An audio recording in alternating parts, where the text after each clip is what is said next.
이어서 간추린 소식입니다. 농림축산식품부는 2일 충남 청양군 축산농가를 대상으로 스마트 축산 장비 수리 등 복구 지원 활동에 나섰습니다. 농식품부에 따르면 축사 침수와 가축 폐사 외에도 자가제조 사료 배합기 등 주요 축산 장비가 침수로 고장나거나 성능이 저하돼 축산 경영에 어려움이 가중되고 있습니다. 이에 농식품부는 지난달 19일 스마트 축산 장비업체와 간담회를 열어 침수 장비 현장 수리 지원반을 운영하기로 했습니다. 이를 비롯해 가축 사양, 방역 관련 컨설팅 등을 패키지로 지원하는 방안을 마련해 추진하고 있다고 설명했습니다.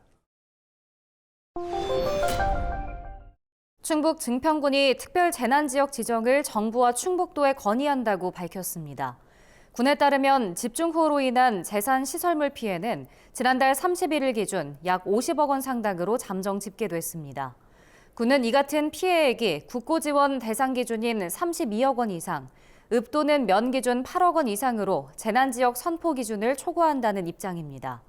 증평군은 보다 신속한 피해 수습과 군민의 생활 안정을 위해선 특별 재난지역 선포가 반드시 필요하다고 강조했습니다.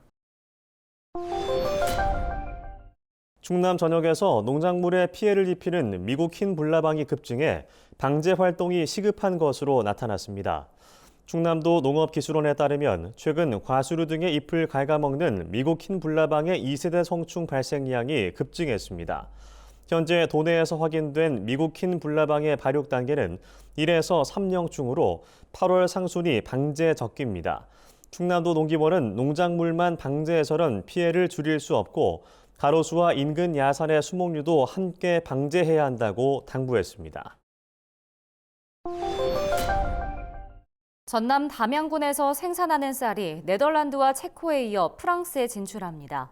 담양군 농협 쌀조합 공동사업법인은 지난 1일 주식회사 아트리치와 계약해 프랑스 파리에 쌀 12톤을 수출했다고 밝혔습니다. 이는 올해 1월 네덜란드와 체코에 담양쌀 60톤을 수출한 데 이은 유럽 수출입니다. 올해 상반기에 담양군은 유럽 3개국 외에도 미국에 쌀 7톤을 수출했으며 하반기에도 수출을 추진할 예정입니다. 이병로 담양군수는 현재 쌀 재고 부족으로 수출 물량은 적으나 햅쌀 수확 이후 물량이 확대될 것으로 기대한다고 말했습니다. 식품의약품안전처는 유탕면과 조림류 등 39개 식품 유형 120개 품목의 소비기한 참고값을 최근 공개했습니다. 식약처는 유통기한이 92일에서 183일인 유탕면은 소비기한을 104일에서 291일로, 유통기한이 3일에서 14일인 조림류는 소비기한을 4일에서 21일로 제시했습니다. 소비기한 참고값이란 식약처가 식품별 소비기한 설정 실험을 통해 정한 잠정 소비기한입니다.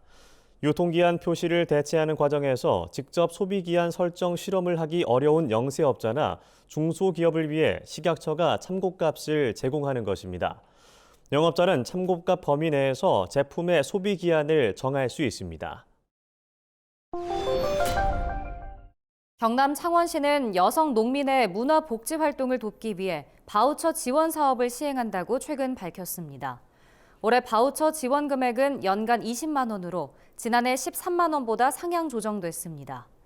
바우처 카드로는 영화관, 마트, 안경점 등 일부 제한업종을 제외한 경남도 내 전 업종에서 사용할 수 있습니다.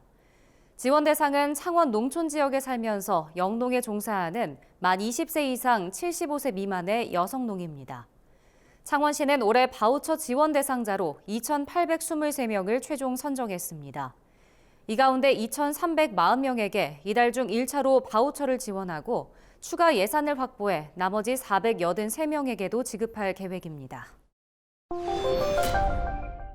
세종시가 4일에서 6일 세종 시민운동장을 비롯한 조치원읍 일원에서 제21회 조치원 복숭아 축제를 개최한다고 밝혔습니다.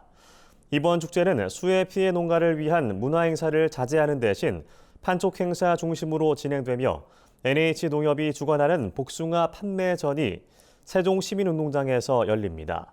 세종시 문화재단은 115년 역사의 조치원 복숭아를 주제로 다양한 프로그램을 선보일 예정입니다. 세종시 문화재단은 수해로 시름에 잠긴 복숭아 농가가 이 축제를 통해 힘을 얻을 수 있도록 적극적인 관심과 참여를 당부드린다고 전했습니다. 산림청이 산림유전자원보호구역을 확대하는 내용의 제3차 산림유전자원보호구역 관리기본계획을 발표했습니다. 산림생물 다양성 보존을 위한 유전자원 보호구역은 현재 17만 헥타르로 지정돼 있습니다. 산림청은 2027년까지 국유림 지정과 공익임지 매입을 통해 산림유전자원보호구역 5만 헥타르를 확대하겠다고 밝혔습니다. 또 유용식물을 활용한 산림 바이오 소재, 생명자원 개발 등 연구 개발을 활성화하고 이를 지역사회와 연계해 산업화하는 방안을 추진할 계획입니다.